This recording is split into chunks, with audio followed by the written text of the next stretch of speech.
First of all, introducing our challenger. Out of the blue corner. He's going to step in and he does. It's all over. Let's bring on the boom. This is Eternal MMA.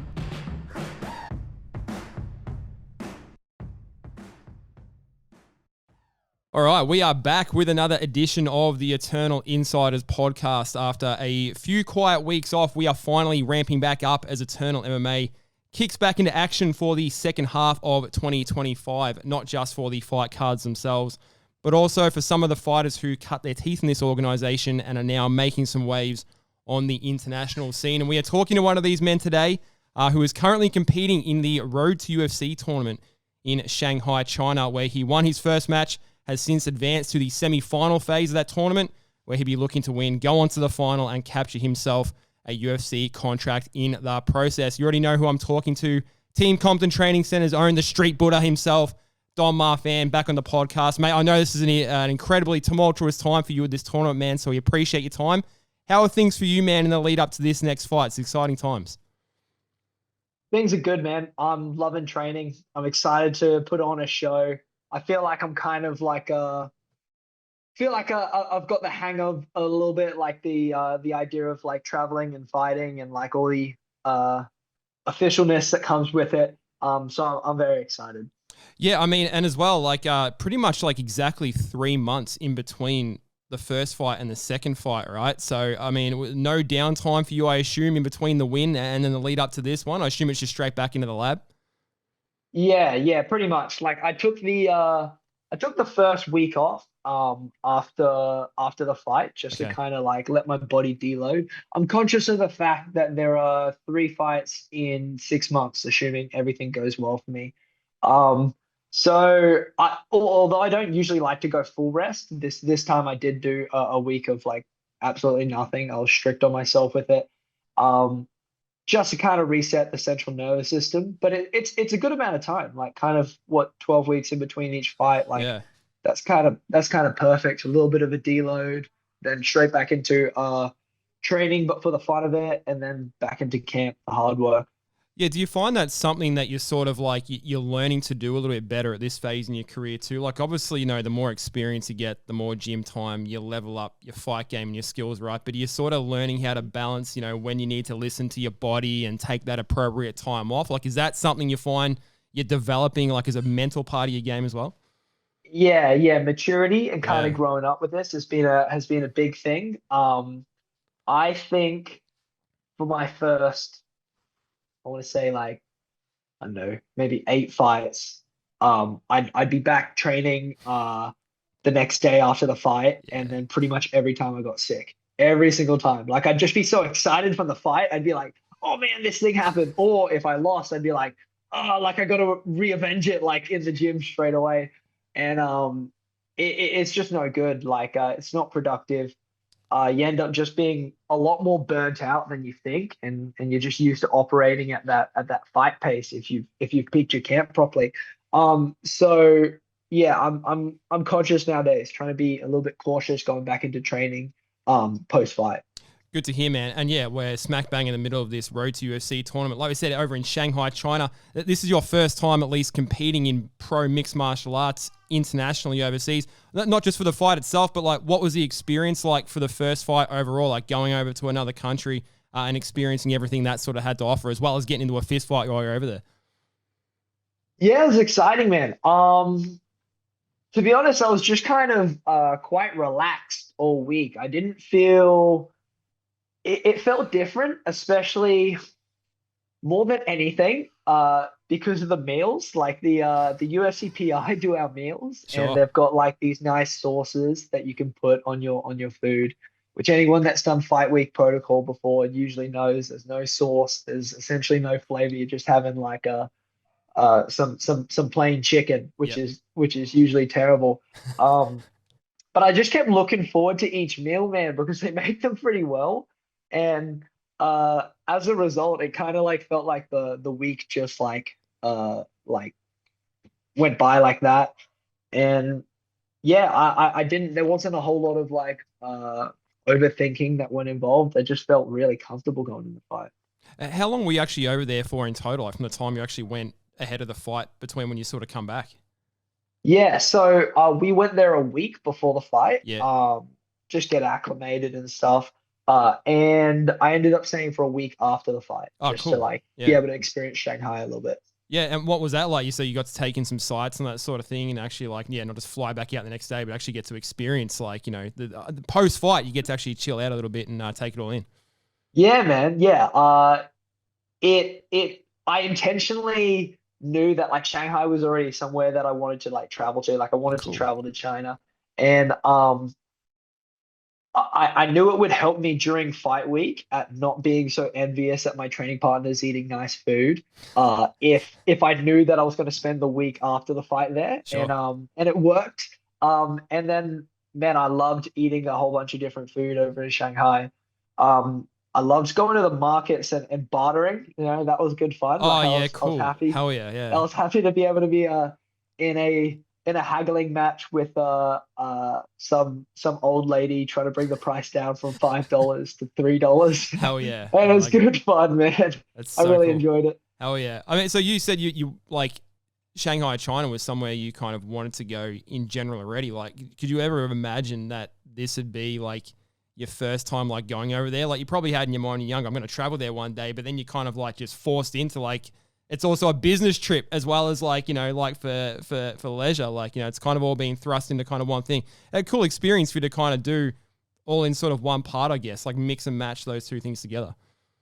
Yeah, 100%. I'm very, very fortunate. I actually went to China when I was 9 as a kid for Oh, like okay. a holiday Yep. with my family. Yep. But like I was a kid, so I was just kind of dragging my feet. I wasn't really excited to like try new food or anything. You don't appreciate the fact you're in another country, like on that level, no.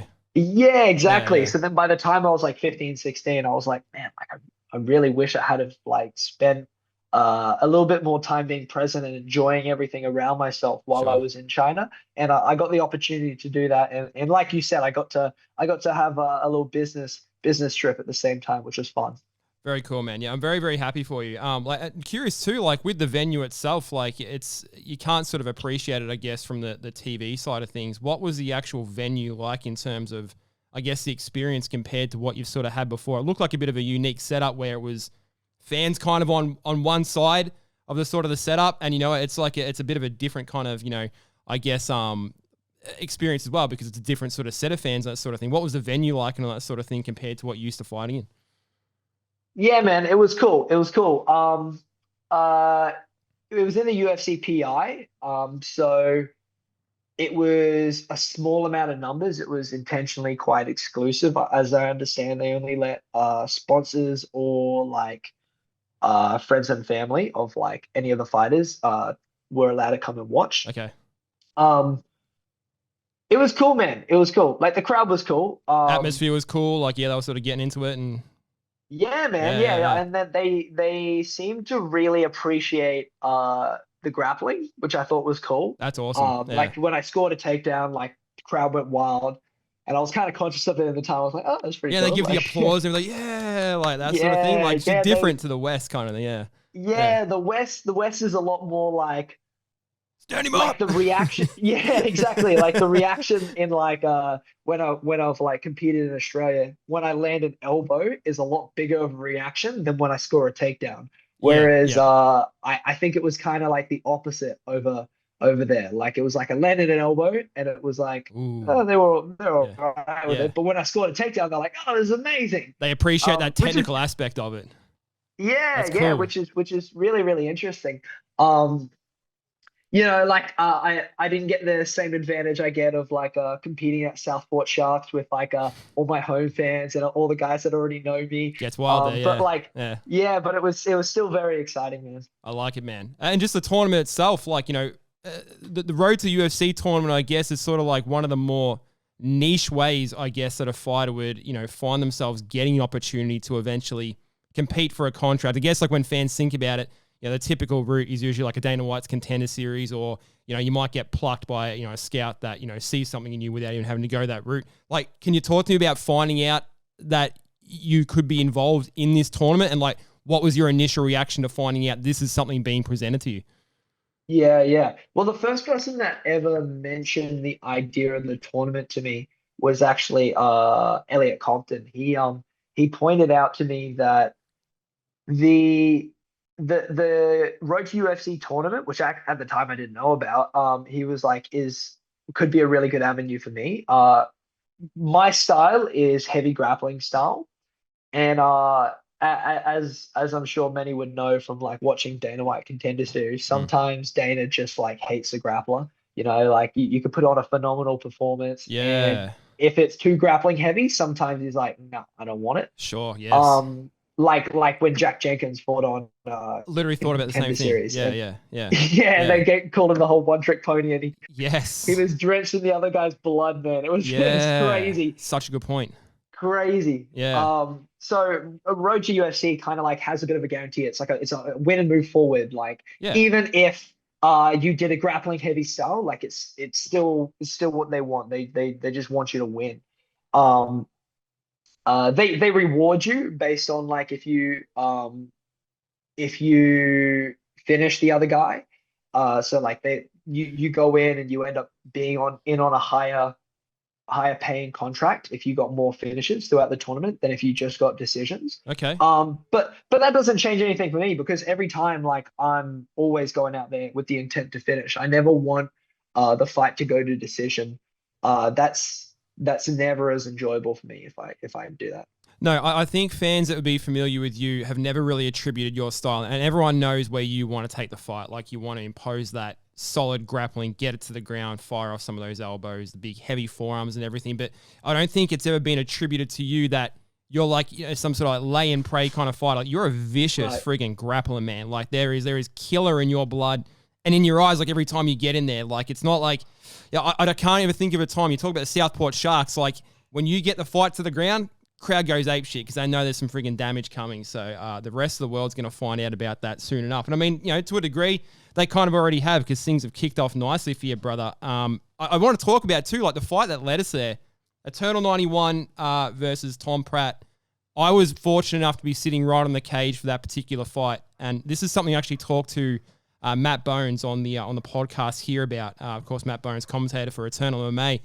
When I watched you come out to the cage, I remember thinking to myself, Don Marfan is not losing this fight. Like, I mean this genuinely. Like, there was just this look that you had in your eye and this demeanor as you're sort of pacing about the cage. And I just thought, he's not losing this fight. Like, I've never seen a man look so ready to win a fight in his life. And you go out there and win, like, in the first round, rear naked choke. And, like, you're just, like, easy as you friggin' like, you know what I mean? Like, can you just sort of tell me in that moment, like, did you feel as invincible in those moments before the fight as what you sort of like looked to me and the rest of the crowd, man? Because, yeah, like it turned out to be true. You won the fight in spectacular fashion. Like it was just meant to be. Yeah, I felt so comfortable. I felt invincible in that fight. I remember walking out there and thinking like almost it just felt like I was walking around my house, to be honest. Like I felt super comfortable. Pretty much And is in the your house, past- man. Yeah, yeah, yeah. Well, in the past, I've let that feeling kind of reverse on itself, where I've gone like, I feel so comfortable. Oh, I shouldn't be feeling this comfortable. I'm about to fight a guy, and then like I've started to get a little bit of panic. But I let myself feel comfortable in that fight. And man, when the fight started and we started throwing punches and kicks, it felt like I was watching everything in slow motion. It just felt like I knew exactly what he was gonna do right before he did it.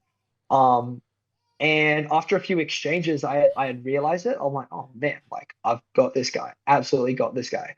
So then when I kind of drew his jab out so I could bang that right hand over the top, and then Yeah. like felt it connect, kind of like a bit of shot go through my elbow from it, which was a cool feeling.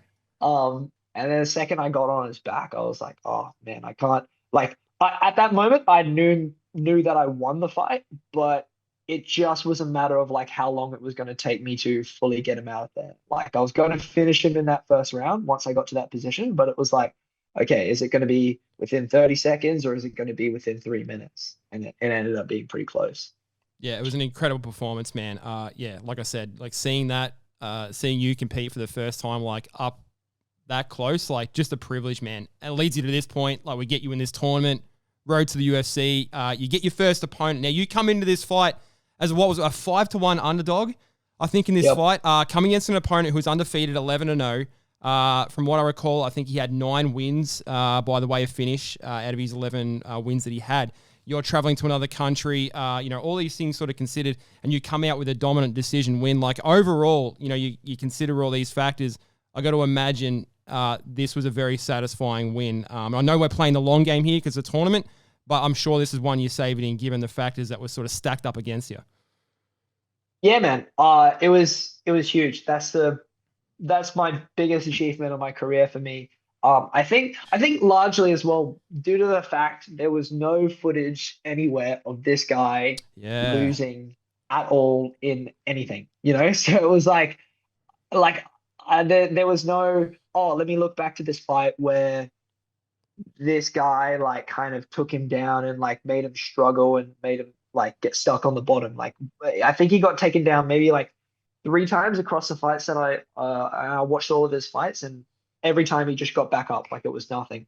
So I knew he was a good wrestler and a good grappler, and it wouldn't just be a walk in the park if I took him down. And then, like you said, he had a serious finishing record. That it was 9 finishes, 6 of which were in the first round. Yeah. So that's a dangerous guy and a very dangerous opponent with a very unorthodox style. So I knew that I had to be the first one to make any of these things happen. Like, I've not seen him bleed in any of his previous fights, but I knew I wanted to make him bleed, and I knew I was going to be the guy to do it. So in that second round, when I had done that big elbow and sliced him open, like, it was the greatest smell of all time. Being able to smell the blood, it was like, yes, like, I actually thought for sure I was going to end up finishing him in that round. Like, the rear naked choke that I had on him was crazy tight. I could hear him gagging. I could see his eyes bulging out of his head. So I had started smiling to the crowd because I was like, this is so already cool. over. Yeah, man. And I sent everything on it, and then he kind of slipped out, which kind of surprised me. But it gave me the chance to land a few more elbows in on him in that fight, which was very fun. Yeah, those elbows and like the forearms on the ground, man, they're turning out to be such a weapon for you, man. Like, this is kind of like your signature almost now. Because I mean, you're getting those elbows off like on the feet as well, but like once things get to the ground, like this is your bread and butter right here, baby. Like, it's really coming through for you. Yeah. Well, like man, like being able to like under Team Compton, like the Compton boys, Stephen Elliott Compton, are known for their elbows on the Muay Thai scene, and being able to understand the pummel, being able to understand how to land them, where to land them, how to generate the most force. So being able to pair that with my wrestling that I had first got from Eric Simmons and my Brazilian Jiu-Jitsu, it's like I feel I'm more dangerous in those positions than anyone else on the roster. I've said it before and I'll say it again. I'm out here to make grappling great again. Love it. I'm not the type of guy that will ever lay and pray. Like, I want to take someone down, and I want it to be for a reason where I'm violently finishing them or I'm putting them to sleep. It's going to be one of the two of them. Yeah, and that's been pretty much like, your record so far, like I said, a couple of minutes ago, man. And like, don't take my word for it. Like, if anyone's not familiar with Don Marfan and his fights and that sort of thing, go back and watch any of his fights where he gets the fight to the ground. Like, this is a seriously dangerous man who's looking to finish the fight at absolutely every opportunity. I mean, I think back to this fight that you had in the road to UFC, man, like with your first opponent. You talk about the times that you had him on the ground, the blood's on his face. Like, there's just parts where I remember seeing his face and him just thinking, like, what the hell am I going through right here? Like, it must have been such a cog turner for him because of all the success that he'd had up into this point, and then he just runs into the street boarder who's just absolutely having his way for him. Like, it was such a cool thing to see. And I mean, you just talk about there before too, where there's not a lot of footage on him losing or being in any compromising positions. And we talk about you coming in as a 5-1 underdog. Like, how cognizantly aware were you in the lead up to that fight that those were the odds? And if so, like, did that kind of play into your mind a little bit? You're like, there's not a lot of footage on this guy losing, and I'm a 5-1 underdog apparently. Like, did you kind of have any kind of fears in that regard that were a little bit more elevated than usual? Well, look, I didn't know until probably day of the fight that I was a 5-1 underdog. Sure. I was very conscious to stay off social media, to not look at any of the predictions for the fight or anything. Just because I've made that mistake before. Man, like when I fought Quillen the second time, I remember like, man, I reckon any video that anyone had posted about their prediction of the fight, I had watched.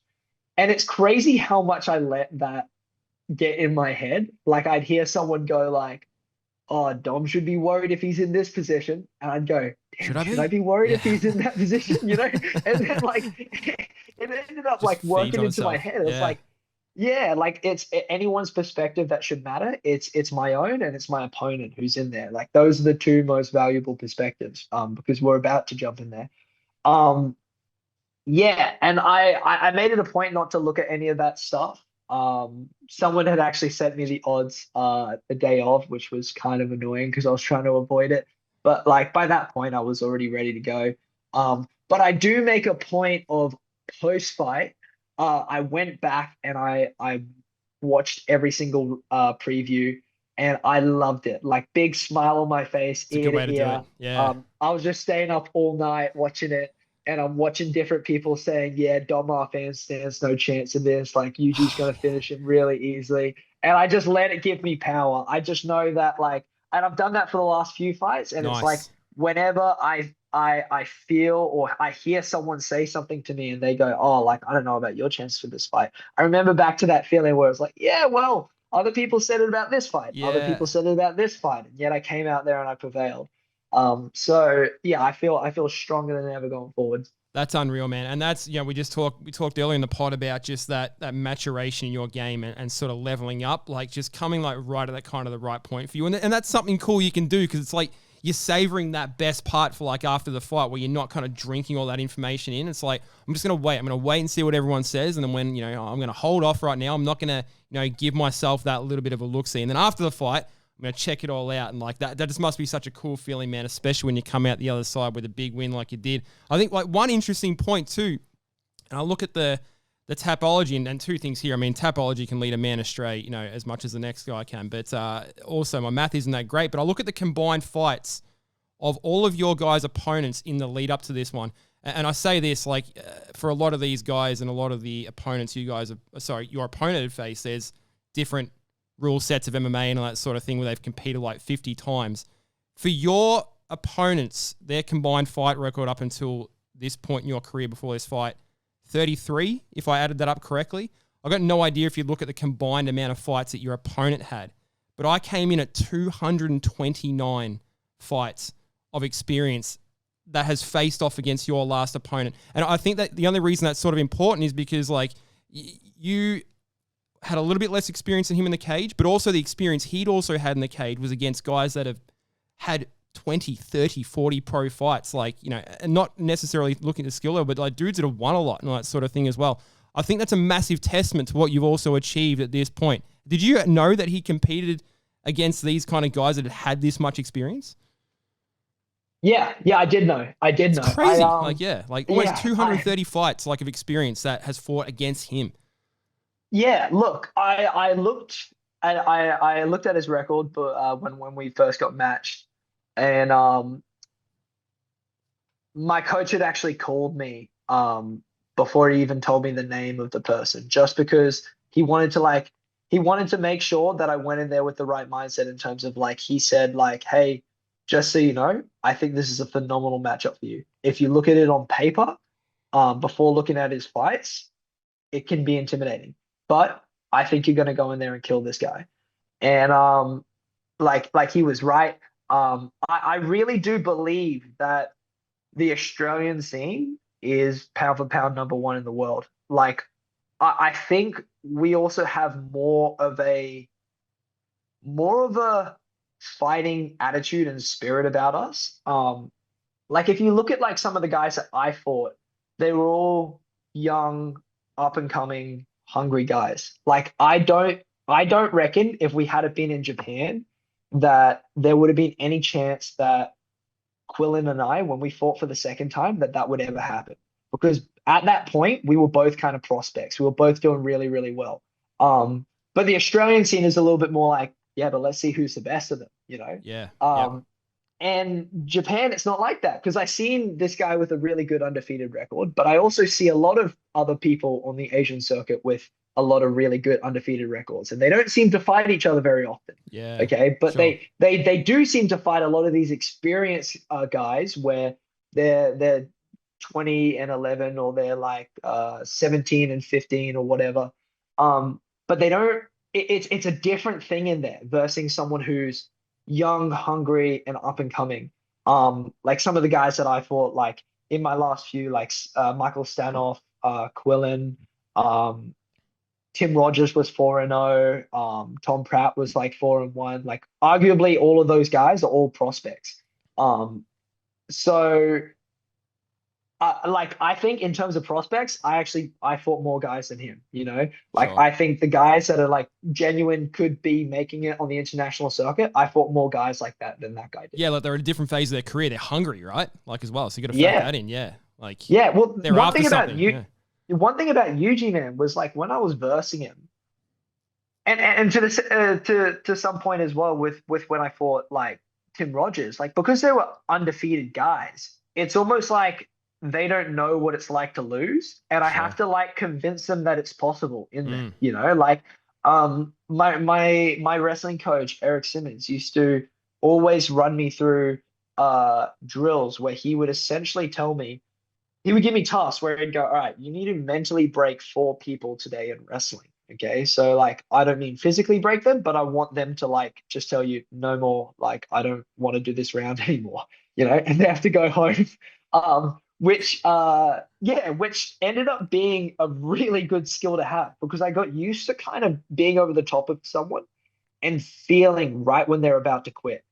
And it's a different thing, man. Like when someone has lost before, it's a lot easier to convince them it's time for them to like quit and that it's time for them to lose. But like these undefeated guys, man, it's an interesting thing. Like when I had that rear naked choke on Yuji, at no point did it feel like he thought that he was caught, you know? So it was kind of like I thought he was going to go to sleep as a result, but like I have to put these guys to sleep. I can't expect them to tap, you know, in those type of situations. So that was a fairly new experience for me. Yeah, that's cool, man. I like that insight. And look, all this leads us to this point as well. Of course, we've got the semi-final coming up against Jae Hyun Park or Park Jae Hyun, depending on which way you like to sort of say the name. But fighter out of Korea, who is at this phase of the tournament because he got the job done over Eternal MMA, former lightweight as well. Jack Becker, 8-3 fighter. Similar qualities to yourself, likes to get the fight to the mat, likes his ground and pound, likes to kind of hunt his submissions. This is a bit of a different test compared to your previous opponent, who was an undefeated fighter and likes to strike a lot of finishes on the feet and that sort of thing. Just curious on your thoughts in terms of this matchup and what kind of challenge you think this is and how it kind of differs from the previous matchup. Yeah, so I think Jaquin Park is very, very good. I think you could argue his like skill rating would be higher than Yuji's. But I think I'll find it a lot easier because he's a lot more orthodox in his approach to MMA. Everything seems a lot more readable. Like with Yuji, he kind of had a little bit of that kind of like a Dreykus effect, right? Like where people are fighting him and like one, he's super athletic, so everything he's able to do has like something behind it. But two, you never know what he's going to do next. It looks like he doesn't know what he's going to do. Bit of a next, wild you card, know? Like, yeah, throwing punches from weird angles, throwing kicks at weird times, but landing it and putting people to sleep with it. And that's a scary thing to like deal with. That's very, very, very hard to prepare for. Sure. But I think Jae Park is a lot more standard. Now, again, I think he's a very skilled fighter, but I think all of my best weapons will really be on display, and I think I'll really be able to punish him because of how orthodox he is. And I think that his best ways to try to finish people, I can't see working too well on me. You know, I think it'll just put him more in danger.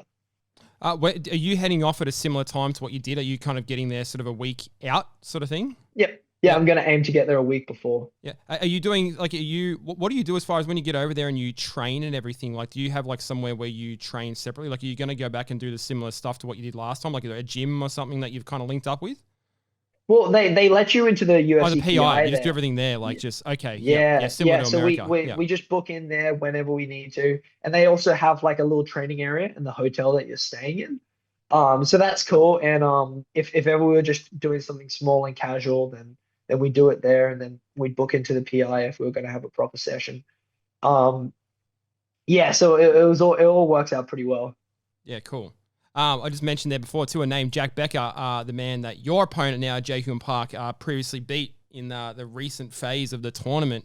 You guys could have faced each other on the scene here in Australia, of course, and that wouldn't have been an issue. But like, what's the kind of the feeling? Is it you kind of in a way, I don't know, pleased or anything that you're not facing off like against a fellow Aussie in this tournament? Would have that made no difference to you whatsoever? Like, what was your kind of feeling if it was going to be, say, Jack instead of this guy? Like, how does that sort of factor in for you? Yeah, I was actually really looking forward to it being Jack. I remember when I had my pro debut, it was on the same night that Jack took the belt off Dan Hill. So it was kind of like I was just stepping onto the pro scene and he was already at the top of it. So that was going to be a really exciting full circle moment, like for me to be able to get the chance to fight him. Because I remember being like 20 years old or something, looking up to him, thinking like, oh my God, that guy's scary. So I thought it'd be really cool to be able to fight him. I also think it would have been cool, just for like the Anzac circuit, if we ended up having our guys only lose to our own guys, you know? Sure. So like Yeah. essentially one of us would have gone through, and then that would have been like, well, the only way to beat an Anzac is to be an Anzac, which would have been pretty cool. But I think it's unfortunate. I think Jack got a little bit unlucky, maybe just didn't perform as well as sometimes he can. And that's just nature of the game. Sometimes you come in feeling really good, sometimes not so good. Yeah, and it is a strange thing because I do think like, I don't know, maybe like 7 times out of 10, I reckon Jack wins that fight. But he just got caught on the night. Sure. Last couple before I let you go, brother, and thank you very much for your time here. Like I said, I know it's a very busy time, a lot of preparation, everything, especially in a tournament format. So it's certainly much appreciated. And we talked about the gym there before, Steve and Elliot Compton, Team Compton Training Center. I mean, you guys are starting to really kind of make some waves. I mean, yourself in this tournament now. But Tom Nolan also just gets announced for UFC Perth as well. A man that I know you spent a lot of time with at the gym at Team Compton Training Center. Are two very different styles, right? Like your supreme grappling, that ground and pound, and Tom's elite level striking. Like I know you guys are just leveling up there in the gym every day together. Like it's such a cool kind of like yin and yang thing. I'm sure you guys have. No doubt, of course, you're thrilled for him, getting this next spot for UFC Perth. But no doubt you're also looking to join him there in the big time yourself and be the next guy to kind of put Team Compton on the map. Yeah, it's cool, man. Tom's really run the ball up for the team, which is cool. Kind of like showcase a lot of the skills that we can do. But like you said, we have a diverse set of skills as a gym, and it's cool that we're getting a few guys kind of pushing through to the international scene to be able to kind of show that off. I think Jackson Weir White's probably not far away either. His record's kind of stacking it up. And young Aiden Gould, man, I could absolutely see that guy fighting in the UFC within 2 years. Like if he goes pro, I can't see many people causing him issues. That's a very supremely talented kid. So yeah, we're coming through on all different fronts there with a lot of talent and skill. Well, the spotlight's firmly on you, man. Like I said, road to the UFC in the semi-final phase of this tournament against your opponent. Two guys that like to impose their will, get the fight to the ground, like we said, do the damage, hunt the submission. We talked about what you think in terms of your skill set. We know what you bring to the table. Ultimately, at the end of the day, for you to advance and get yourself into this final and compete for that UFC contract, what do you think is going to be the deciding factor when you get your hand raised for this next fight at Road to UFC, man? I think I'm going to come with bad intentions. I think I think Jaquin Park is good. I think he's going to be able to hit me. But I think when I hit him, it's going to hurt a lot more. Yeah, I want to ruin his day. Hell yeah, man. I love it. I think you're going to ruin his day, no doubt about it, man. Like we said, the come up that we've seen you through the ranks through Eternal MMA, the skill set that you've just improved on, like every single time we see you in there, the hands are coming through, the grappling's always elite, those forearms, the elbows, man, like you're putting together such a phenomenal skill set, and you're right at the right phase of your career when I know you're going to take this to the next level, man. You're going to do Eternal MMA proud, Australia proud, but most importantly, man, go and do yourself proud, because this is all for you. This is all for the gym. It goes down, August 22nd. So we're only a couple of short weeks away. So all the best in the rest of the lead up. And like I said, man, much appreciate the time here to talk to us and give us a bit of insight into this tournament. And we'll be cheering for you all the way, man. Look forward to seeing you on the other side. Awesome. Thank you so much for having me on, bro.